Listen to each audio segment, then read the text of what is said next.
Au nom d'Allah, le tout miséricordieux, le très miséricordieux. Nun. Par la plume et ce qu'ils écrivent.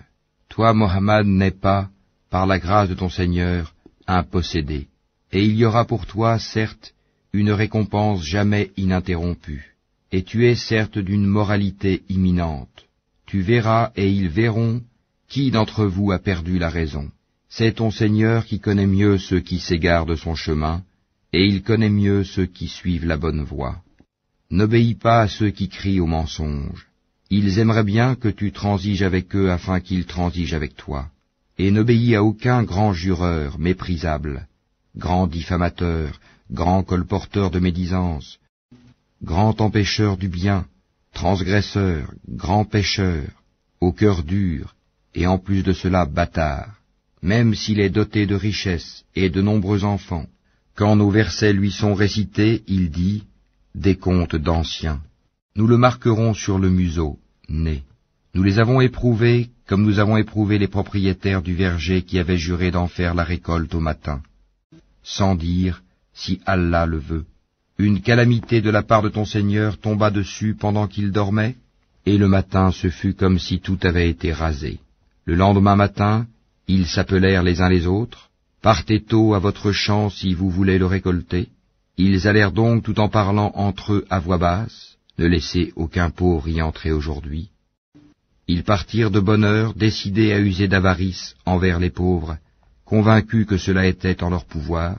Puis, quand ils le virent, le jardin, ils dirent, vraiment nous avons perdu notre chemin, ou plutôt nous sommes frustrés. Le plus juste d'entre eux dit, ne vous avais-je pas dit si seulement vous avez rendu gloire à Allah? Ils dirent, gloire à notre Seigneur, oui, nous avons été des injustes. Puis ils s'adressèrent les uns aux autres, se faisant des reproches. Ils dirent, malheur à nous, nous avons été des rebelles. Nous souhaitons que notre Seigneur nous le remplace par quelque chose de meilleur. Nous désirons nous rapprocher de notre Seigneur.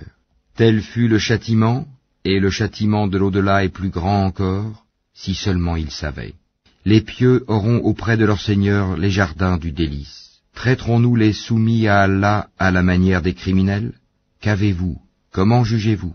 Ou bien avez-vous un livre dans lequel vous apprenez qu'en vérité vous obtiendrez tout ce que vous désirez? Ou bien est-ce que vous avez obtenu de nous des serments valables jusqu'au jour de la résurrection, nous engageant à vous donner ce que vous décidez? Demande-leur qui d'entre eux en est garant. Ou encore, est-ce qu'ils sont des associés? Eh bien qu'ils fassent venir leurs associés s'ils sont véridiques. Le jour où ils affronteront les horreurs du jugement, et où ils seront appelés à la prosternation, mais ils ne le pourront pas. Leurs regards seront abaissés, et l'avilissement les couvrira. Or, ils étaient appelés à la prosternation au temps où ils étaient sains et saufs. Laisse-moi donc avec quiconque traite de mensonge ce discours, nous allons les mener graduellement par où ils ne savent pas. Et je leur accorde un délai, car mon stratagème est sûr. Ou bien est-ce que tu leur demandes un salaire, les accablant ainsi d'une lourde dette? Où savent-ils l'inconnaissable? Et c'est de là qu'ils écrivent leurs mensonges.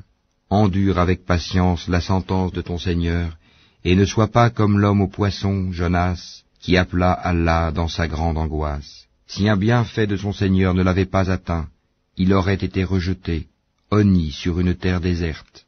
Puis son Seigneur l'élut, et le désigna au nombre des gens de bien. Peu s'en faut que ceux qui mécroient ne te transpercent par leurs regards. Quand ils entendent le Coran, ils disent, il est certes fou, et ce n'est qu'un rappel adressé au monde.